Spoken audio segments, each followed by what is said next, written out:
اور ساتھیوں، بس مدینے میں وہ دن بڑا عجیب تھا جب سیدنا فاروق اعظم کے بیٹے کا معاملہ آ گیا۔ آج 60 سال کا بوڑھا عمر ابو شامہ حضرت عمر کے صاحبزادے، یہودیوں نے سازش کر کے انہیں نبیذ پلا دی۔ نبیذ جائز تھی، نبیذ کیا کہ شراب پلا دی۔ پھر مقدمہ قائم ہوا، کہا اب پتہ چلتا ہے عمر کتنا عدل کرتا ہے۔ سیدنا فاروق اعظم کے پاس گواہ آئے، صاحبزادہ اندر کھانا کھا رہا تھا، فاروق اعظم نے گریبان سے پکڑا، کھینچ کے لائے، فرمایا ابو شامہ چل، تو نے شراب پی ہے، تجھے کوڑے مارے جائیں گے، تیرے لیے 100 یا 80 کوڑوں کی سزا تیاری کر لے۔ ابو شامہ کہتے ہیں کہ ابا جی انہوں نے نبیذ کہی تھی، شراب پلا دی۔ فرمایا تو نے پی کیوں؟ تو نے پی کیوں؟ بڑے بزم میں بار شیر مسجد نبوی کا فاروق اعظم، اولاد تو بزدل کر دیتی ہے نا بندے کو، اولاد تو کمزور کر دیتی ہے۔ آج مدینے نے عجیب ماجرا دیکھا، حضرت فاروق اعظم کی زوجہ روتی ہوئی آئی، کہنے لگی حضرت جی میرا لخت جگر ہے، ایک کوڑے کے بدلے پیدل حج کروں گی، ایک کوڑے کے بدلے صدقہ اور خیرات کروں گی، میرا بیٹا غلطی کر بیٹھا ہے، یہ کام نہ کرے۔ آپ نے فرمایا تو مجھے کہتی ہے میں یہ کام نہ کروں؟ تیرے حج اور تیرے کوڑے کیا کرتے؟ تیرے حج اور صدقے کیا کرتے ہیں؟ کوڑے لگانا میرے مصطفیٰ کی شریعت کا قانون ہے۔ تو بیٹے کی بات کرتی ہے، عمر کا اپنا معاملہ بھی ہوتا تو عمر یہی سلوک کرتا۔ لوگوں نے کہا حضرت جی آپ تھوڑی دیر، ابھی ان کی والدہ پریشان ہے، گھر میں پریشانی ہے، ذرا ٹھہر جائے، کل پرسوں ترسوں سزا دے لیجیے گا۔ فرمایا تمہیں یاد نہیں جب مدینے کی ایک بی بی نے چوری کر لی تھی اور میرے مصطفیٰ کی بارگاہ میں کہا گیا تھا حضور ذرا ٹھہر جائے، سزا نہ دے، تو حضور نے فرمایا تھا اگر فاطمہ بھی چوری کرتی تو ہاتھ کاٹ دیتا۔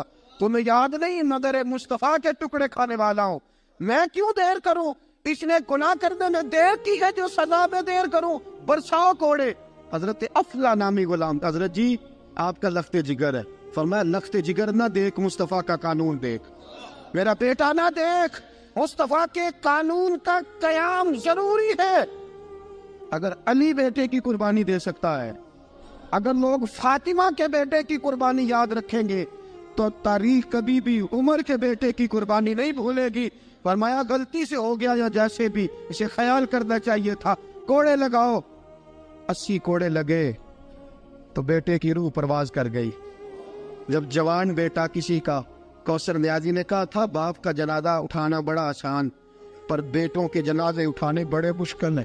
جب فاروق اعظم کا بیٹے کا انتقال ہوا، بیٹے نے آنکھیں کھولی، باپ کی طرف دیکھا تو سیدنا فاروق اعظم عدل و انصاف کا 2 آنسو آنکھوں میں آئے۔ کہ بیٹا حضور سے جا کے کہنا کہ عمر نے بیٹا نہیں دیکھا، آقا تیرا قانون دیکھ، جا کے حضور سے میرا پیغام دینا۔ حضرت ابو شامہ رضی اللہ تعالیٰ عنہ وصال کر گئے۔ تاریخ کیسے کیسے منظر ازالت الخلفاء شاہ ولی اللہ کی بطور والا پیش کر ہوا۔ حضرت ابو شامہ کا وصال ہو گیا، 20 کوڑے باقی تھے۔ لوگوں نے حضرت جی آپ کیا کرنا ہے؟ فرمایا اس کا جنازہ پڑھو، اسے قبر میں دفن کرو، باقی 20 کوڑے اس کی قبر پہ مارو، اس کی قبر پہ 20 کوڑے مارو۔ کا حضرت جی ایسا بھی ہوتا ہے؟ فرمایا اس لیے ایسا ہوتا ہے کہ یہ میرے مصطفیٰ کا قانون ہے، میری اولاد کا معاملہ ہے تو میں درگزر کروں۔ فرمایا مارو کوڑے۔ حضرت سیدنا حذیفہ بن یمان فرماتے فاروق اعظم بیٹے کی قبر پہ کھڑے تھے، داڑھی آنسوؤں سے بھری ہوئی تھی۔ میں دوڑا ہوا آیا، میں نے کہا عمر نہ رو، آج خواب رات تیرے بیٹے کا جنازہ تھا، جنازہ پڑھ کے سویا ہوں تو خواب میں مجھے رسول پاک کی زیارت نصیب ہوئی ہے۔ نبی پاک خواب میں تھے تو 2 سبز غلے تیرے بیٹے کو پہنا رکھے تھے اور رسول پاک کی بغل میں کھڑا تھا۔ حضور نے فرمایا عمر کو جا کے کہنا کہ تو نے بیٹا پاک کر کے بھیجا تھا، اللہ نے جنت کے سارے دروازے کھول دیے ہیں۔ اللہ نے عمر کو میرا سلام کہنا اور اسے کہنا عمر تیرا حدود اللہ قائم کرنا خدا کو بھی پسند ہے، مصطفیٰ کو بھی پسند۔ ساتھیو عمر انتقال کر گئے، 26 ذی الحجہ کو زخم لگا، یکم محرم کا دن، آج کا دن حضرت فاروق اعظم کو یاد رکھنا، لوگوں کو بتانا، دن بھر عمر کی باتیں کرنا، خراج تحسین پیش کرنا۔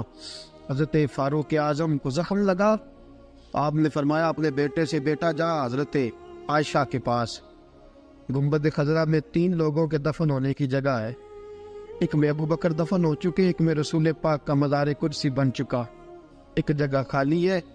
جا کے عائشہ سے پوچھنا, مجھے پتہ ہے وہ 18 سال کی عمر میں رسول پاک پردہ کر گئے تھے. 18 سال سیدہ کی عمر تھی. عائشہ نے جگہ اپنے لیے رکھی ہوئی ہے. جا کے باہر کھڑے ہو کے کہنا, اماں جی. عمر کہتا ہے میرا دل کرتا ہے, میرا دل کرتا ہے کہ مجھے نبی پاک کی گنبد کے سائے میں جگہ ملے.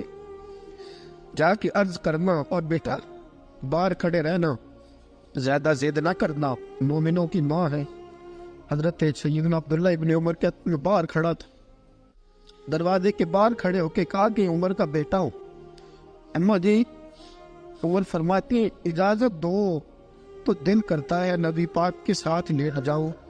وفا میں گزار دی عمر ساری زندگی لے سجنا آسا توڑ نبھائی, دل کرتا ہے حضور کے ساتھ لیٹنے کو. تو حضرت عائشہ صدیقہ, حضرت عبداللہ ابن عمر فرماتے ہیں میں دروازے سے باہر کھڑا تھا لیکن عائشہ کے رونے کی آوازیں باہر تک آ رہی. حضرت عائشہ صدیقہ ہچکیاں لے کے روئی. سیدہ عائشہ نے فرمایا عمر سے جا کے کہنا, عمر کوئی قبر کی جگہ کسی کو نہیں دیتا, لیکن عمر تو نے وفا کی تاریخ بنائی ہے, عمر تو نے کمال کر دی ہے, عمر تو نے حد کر دی ہے. عمر کو جا کے کہنا کہ میں جنت البقیع میں دفن ہو جاؤں گی, جہاں میرا وقت آئے گا دفن ہو جاؤں گی, لیکن عمر تیری خدمات کہتی ہے کہ تجھے نبی کے ساتھ دفن ہونا چاہیے.